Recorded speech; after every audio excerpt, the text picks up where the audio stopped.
Hello viewers, personality development का syllabus already upload कर चुकी हाँ। अज असी करांगे meaning and definition of personality. Let's start.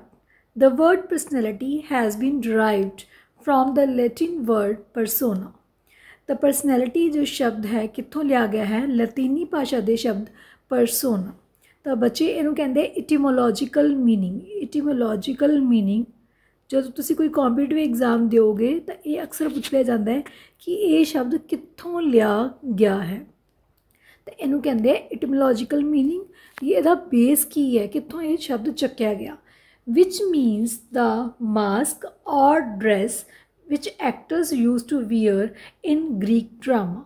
पुराने टाइम ते ग्रीक ड्रामा दे विच जिहड़े एक्टर्स कोई मास्क या ड्रैस पाते सी तो उस तो परसोना उन्होंने कहा जाता सी, उहदे तो ही पर्सनैलिटी शब्द बनिया।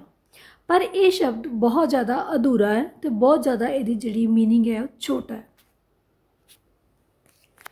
क्योंकि पर्सनैलिटी सिर्फ साडे कपड़े ही नहीं होंदे, साडी ड्रेसिंग सेंस ही नहीं होंदी। So it is narrow concept of personality. Personality includes internal as well as external traits. Personality साडे दिल दे अंदर की चलदा है, साडे दिमाग दे अंदर की चलदा है, साडी सोसाइटी दे विच की साडी एग्जिस्टेंस है, साडी अपीयरेंस किदां दी है, सब कुछ इंक्लूड करती है।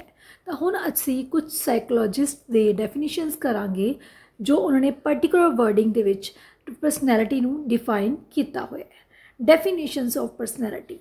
तो बहुत टेस्ट चैक किए बच्चे। डेफिनेशन दे स्पैलिंग सब दे गलत है। तो डेफिनेशन दे स्पैलिंग ध्यान नाल सुनो। DEFINI है बच्चे, ए नहीं है। प्रोनाउंस ध्यान नाल करना है। Pronunciation is different and spellings are different. So definition is with NI। Clear. According to Watson पहली डेफिनेशन है 1930 दे विच लिखी। तो मैं इस डेफिनेशन दे विच सब कुछ कवर कर दिता है, बट तुसी ध्यान नाल अपनी कैपेसिटी अकॉर्डिंग तुसी ये ईयर नहीं मैंशन करना तो बेशक ना करो। 1930 personality is the sum of activities that can be discovered by actual observations over a long period of time to give reliable information. ध्यान नाल समझो, कीवर्ड्स की है sum total of activities. Sum of activities है सारिया activities का जोड़ है। तुसी किवें उठते हो, किवें बैठते हो, किवें खाते हो, किवें पींदे हो, किवें कपड़े पहनते हो, किवें किसी नूं रिएक्शन दिंदे हो, थोड़े इमोशनस किस तरह के है, सोशल लाइफ किस तरह की है। Sum total of all the activities that can be discovered by actual observation. तुसी ऑब्जर्व करना है, देखना है over a long period of time. लंबा समा एवें नहीं है कि प्रेजेंट टाइम पर कोई परसन थोड़ा बहुत अच्छा ट्रीट कर रहे तो तुसी कहोगे उसकी पर्सनैलिटी बहुत अच्छी है। नो, हो सकता है वो टाइम बिंग कर रहा हो। तो प्रेजेंट टाइम पर कोई परसन बहुत गुस्से च है तो उन्होंने बहुत बुरे तरीके नाल डील कर रहे तो इट डजंट मीन कि वो बुरा ही होएगा, उसकी पर्सनैलिटी माड़ी ही होगी।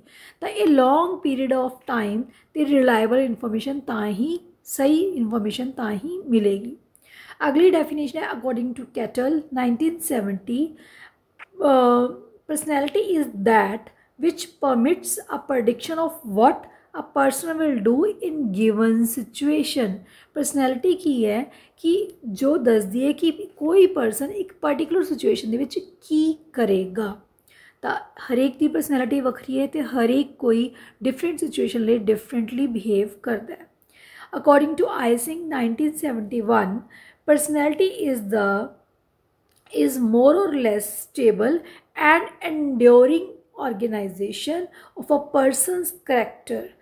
ठीक है, ऑर्गेनाइजेशन है। ऑर्गेनाइजेशन मतलब इतने असीं ऑर्गेनाइजेशन का मतलब लवांगे इकट्ठ है, समूह है कादा परसन दे करैक्टर, टैंपरामेंट, इंटलैक्ट, उहदा दिमाग, उहदी physique which determine his unique adjustment to environment.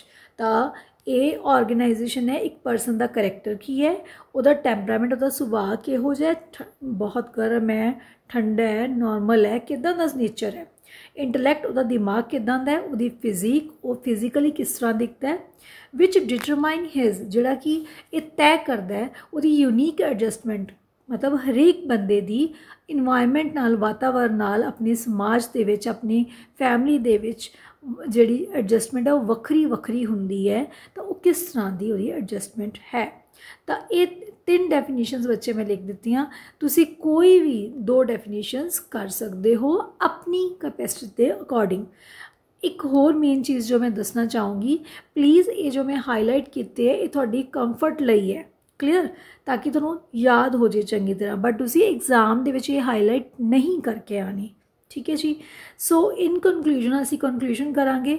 दस in conclusion it can be said that personality is sum total of, sum total मतलब समूह है कादा, physical, mental, emotional, social and temperamental makeup की makeup हर तरह का जिहड़ा इकट्ठ है ऑफ द इंडिविजुअल, किसी भी इंडिविजुअल का उहदा चाहे फिजिकल, मैंटल, फिजिकल मतलब वो बॉडी का, मैंटल मतलब वो दिमाग का, इमोशनल मतलब वो साइकोलॉजी वो भावनावां का, सोशल मतलब वो समाजिक, टैंपरामेंटल मेकअप है it is वनस feelings, interest, intelligence, habit, perceptions, memory, clothes, style of living, ways of behavior।